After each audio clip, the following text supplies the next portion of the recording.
Hi, it's Jim.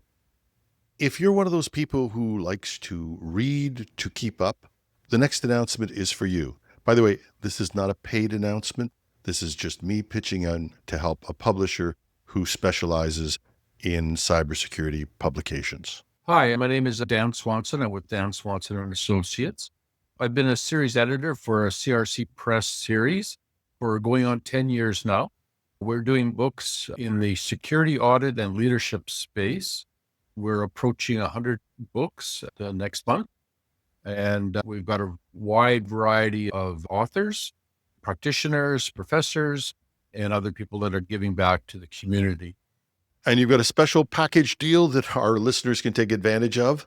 For April, we did bundle 10 books for cyber, 10 books for audit, and 10 books for leadership.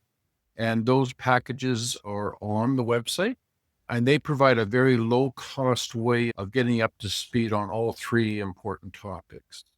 Almost a 70% discount from the regular price. And these are cybersecurity books written by cybersecurity professionals, right? Absolutely. Yeah, absolutely. Now, there are some professors that do ongoing research and have written many books in the info security space. If you do a Google search on security, audit, and leadership, the series will pop up, and my contact information is on the website. Great. And for those looking for a bit of a bargain in cybersecurity and catching up, check it out. Hackers hit 2 large British retailers.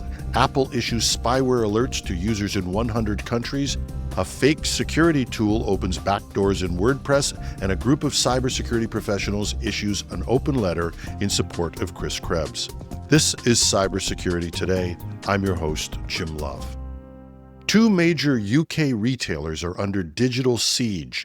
The Co-op, a large British cooperative that operates over 2,400 stores, has triggered a company-wide security lockdown following a cyber attack, while iconic retailer Marks & Spencer's is dealing with a full-blown ransomware breach now under police investigation. Co-op staff have been ordered to keep their cameras on during video calls, verify all attendees, and avoid recording or transcribing meetings. VPN access from home has been shut off completely. Employees now have to go to a co-op location to access core systems. Security consultant Jen Ellis told the BBC the internal email suggests co-op fears hackers may already be inside. In her words, reminding employees to keep their cameras on during conference calls is one way of enabling work to continue while ensuring that everyone is really who they claim to be and no one unexpected is participating in calls. Meanwhile, Marks & Spencer's has pulled all job ads from its website, and some stores are reporting empty shelves. The company is recovering from a ransomware attack using the Dragon Force service. That attack is believed to be linked to Scattered Spider, the same group responsible for hacking MGM Resorts and Transport for London. The Metropolitan Police Cyber Unit is now investigating the Marks & Spencer's incident, and the UK's National Cybersecurity Centre has issued a broader warning to other retailers, but says there's no evidence yet that the sector is being directly targeted. For now, both companies insist they've taken proactive steps, but behind the scenes, it's clear this is a serious and ongoing digital threat. Apple has notified iPhone users across 100 countries about targeted mercenary spyware attacks, urging recipients to take the threat seriously. The company emphasized that these sophisticated attacks are aimed at individuals based on their identity or occupation. In its threat notification, Apple states, Apple detected that you are being targeted by a mercenary spyware attack that is trying to remotely compromise the iPhone associated with your Apple ID. This attack is likely targeting you specifically because of who you are or what you do. Among those who have publicly acknowledged receiving the alert is Italian journalist Ciro Pellegrino, who works for the investigative outlet FanPage. He reported receiving both an email and an iMessage notification from Apple, indicating that he was not the only individual targeted. Another recipient is Dutch commentator Eva Vlardingerburg, who shared her experience on social media.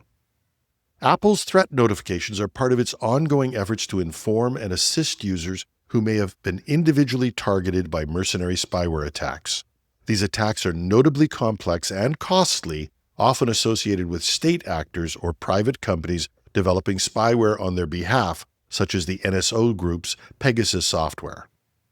Apple's advisory page notes that if Apple detects activity consistent with a mercenary spyware attack, they will notify the targeted users in one of two ways. A threat notification is displayed at the top of the page after the user signs into account.apple.com, and Apple sends an email and an iMessage notification to the email addresses and phone numbers associated with the user's Apple account. These notifications provide additional steps that notified users can take to help protect their devices, including enabling lockdown mode. Apple notes that its staff will never ask users to click on links, install apps, or provide any information over the phone. To verify that a warning is genuine, they recommend logging into account.apple.com. And additionally, Apple recommends seeking expert advice, such as contacting the digital security helpline provided by the nonprofit Access Now. Apple has been issuing such notifications since 2021, and to date, users in over 150 countries have been alerted to potential mercenary spyware attacks. A malicious WordPress plugin masquerading as a security tool has been discovered injecting backdoors into websites, granting attackers unauthorized access and control. According to a report by Bleeping Computer, the plugin, named WP Anti-Malwary-Bot.php, is part of a broader malware campaign targeting WordPress sites. Once installed, it provides attackers with persistent access, remote code execution capabilities, and the ability to inject malicious JavaScript into site pages. The malware operates stealthily by hiding from the plugin dashboard and reactivating itself if deleted. It achieves this by modifying the wp-cron.php file, which recreates and reactivates the malicious plugin upon site visits. WordFence researchers first identified the malware during a site cleanup in January 2025.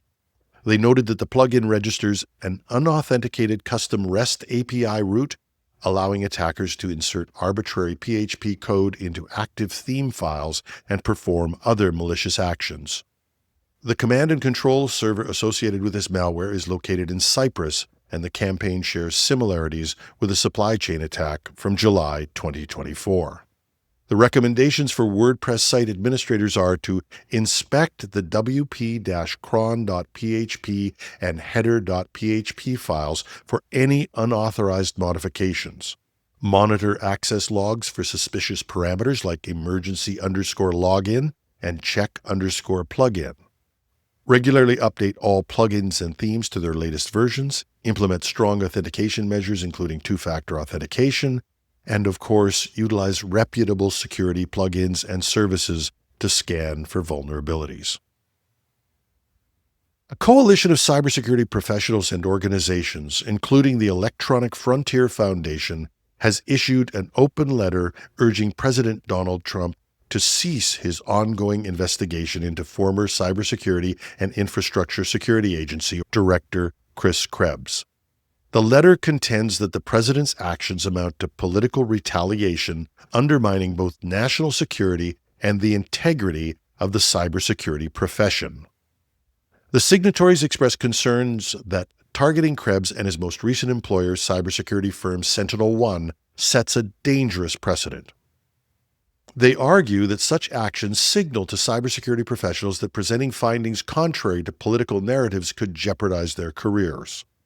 The letter states, by placing Krebs and SentinelOne in the crosshairs, the president is signaling that cybersecurity professionals whose findings do not align with his narrative risk having their businesses and livelihoods subjected to spurious and retaliatory targeting. The controversy stems from Krebs' dismissal in 2020 after he publicly refuted claims of widespread electoral fraud in the presidential election, asserting it was one of the most secure in American history.